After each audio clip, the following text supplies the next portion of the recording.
Around here, there's a bunch of crooks around here. You ain't supposed to be in that jail, boy. Get out of there, man. No, that's a total no, man. VAT coming. Is my salary going up? The Bahamian people gotta wake up. This is my 5 cents and I approve this message.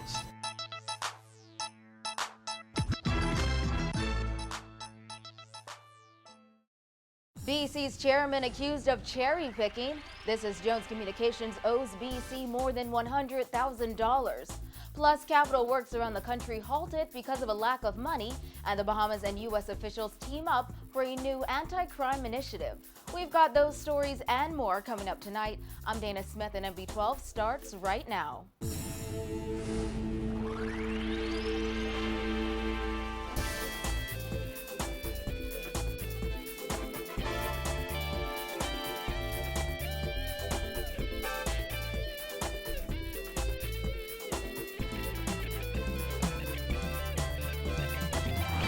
Coffee news tonight. The president of the Bahamas Electrical Workers Union is once again calling for the resignation of BC Chairman Leslie Miller, this time accusing Miller of cherry picking and undue interference. The union's president's remarks come after the Nassau Guardian revealed Jones Communications Limited owes BC more than $100,000, but Miller has reportedly blocked efforts to disconnect the account.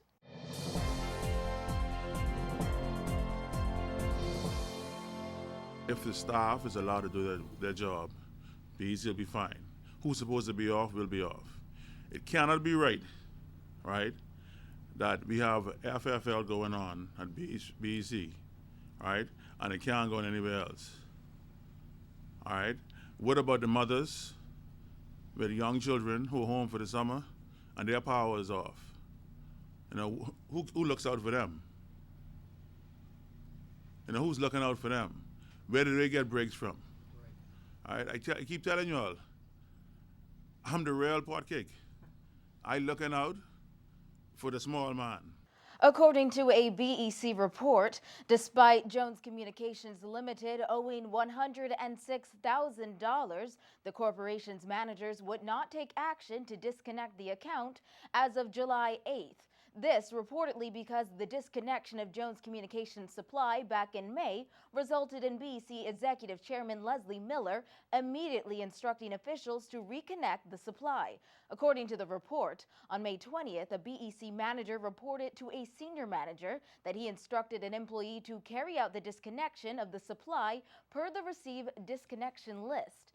However, the manager says the employee reported that moments after he executed the disconnection, the executive chairman contacted him on his personal cell phone and told him to reconnect the supply. The employee claimed Miller cursed him and made several other disconcerting remarks. The employee said it appears disconnection exercises are a waste of time. So listen, since it's going to be like that, let's just give the chairman the list. Okay, you tell us who to disconnect, and then we go ahead and do it.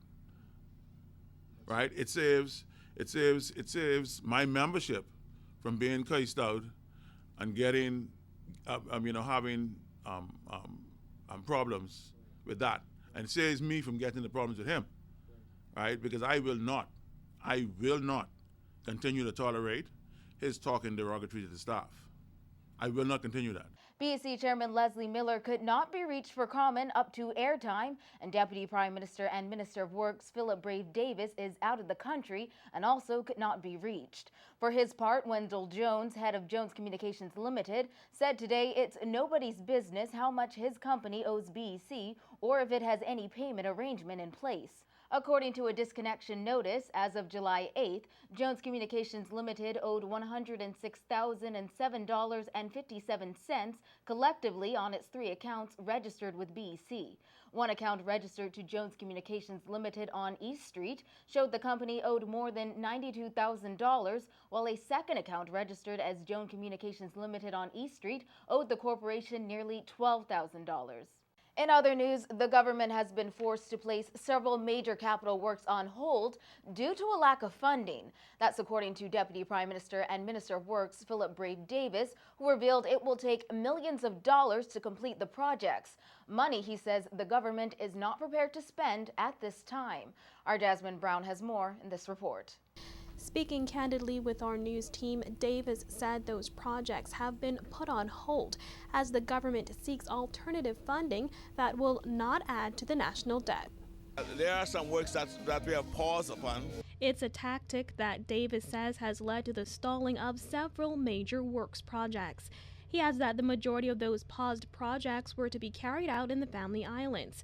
He revealed that nearly half a dozen projects have been put on hold, including the construction of roadways in Andros, which he estimated to cost $25 million. The Andros roads that need repairing, the Acklands Road to Salina Point, the Glass Window Bridge in Ultra, the Fishing Hole Road in Grand Bahama, and various other projects in other Family Islands. Davis' comments come weeks after he told NB12 News the government is being cautious about its constant borrowing from the Chinese, insisting it could impact the country's international monetary ratings. Last month, he said the government is actively monitoring how much it borrows, as it does not want to end up with declining financial ratings. He says that's also the reason behind putting the project on hold. He added that the government is exploring alternative ways of securing funding without borrowing. There are interests being expressed to enter into public-private partnership arrangements, but which will not add to the national debt. We're exploring those. There are several conversations going on now with the Ministry of Finance and these various interested parties, and hopefully that will be we'll be able to get those projects moving in short order. Reporting for NB12 News, I'm Jasmine Brown. The Deputy Prime Minister is also defending delays in the Bahamas Electricity Corporation's restructuring process. He said while government is dealing with other important issues, the overhaul of the energy sector will be advanced in a matter of weeks. Davis, who has ministerial responsibility for BEC, said there are 3 companies that remain in the running to become part of the overhaul. However, Davis said in May, the government had narrowed the number of companies vying for the corporation's restructuring down to 2. And that's part of the request for a proposal that's out there, which is now before Cabinet, and hopefully in due course we'll have all those resolved. When asked why the government has not reached a decision more than 3 months after accounting firm KPMG Bahamas made its recommendations and gave the government an assessment of all bidders, Davis suggested Cabinet has had a busy schedule. Davis was also asked whether BEC's restructuring has taken a back seat to other matters on Cabinet's agenda. It depends on Cabinet's schedule, because we have a number of important issues that we're dealing with at the same time, but hopefully that one will be caught up and dealt with very soon. It's currently being looked at, but as I said, there are a lot of other things we're dealing with, but hopefully within the next 2-3 weeks we'll have a decision. The project, which was first announced by Prime Minister Perry Christie in August 2013, is around 7 months behind the initially outlined timeline. The College of the Bahamas Presidential Search Committee today taking former COB Council Chairman Franklin Wilson to task over recent comments he made. Last month, Wilson told the NASA Guardian it would be a significant error for the country if former COB President Dr. Rodney Smith is reappointed. The head of the advisory committee hit back at Wilson's comments today.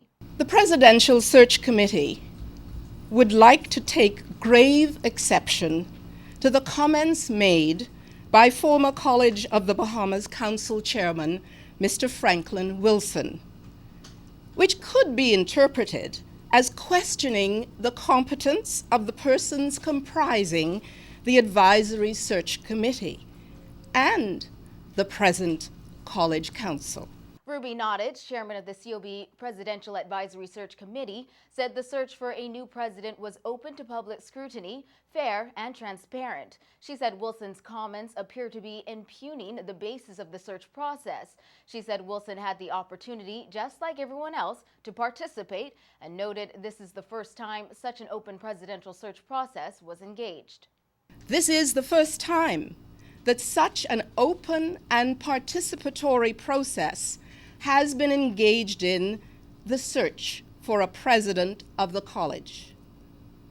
Neither of the 2 presidents appointed under Mr. Wilson's chairmanship was subjected to such a process. Nottage said it is to be regretted that Wilson would seek to make such disparaging speculations on the decision process. Mr. Wilson, in his public statement, would appear not only to call into question the ability of the search committee to make its findings, but also implicitly to impugn the character, intentions, and deliberative abilities of all the persons, groups, and stakeholders who took the time to be present and who considered their participation in the process to be of vital importance as a means of ensuring that a decision regarding the selection of the College of the Bahamas president would be made in the best interests of the country. The meticulousness of the search process, as undertaken by the Advisory Search Committee, could never, as claimed by Mr. Wilson, constitute, and I quote, a significant error for the country, or be, and I quote again, a significant cause for explanation. Responding, Wilson said today he does not want to get into a fight with the advisory committee. When NB12 returns, 2 shooting incidents leave 2 in hospital, and the Bahamas teams up with U.S. officials in a bid to fight crime. Stay with us.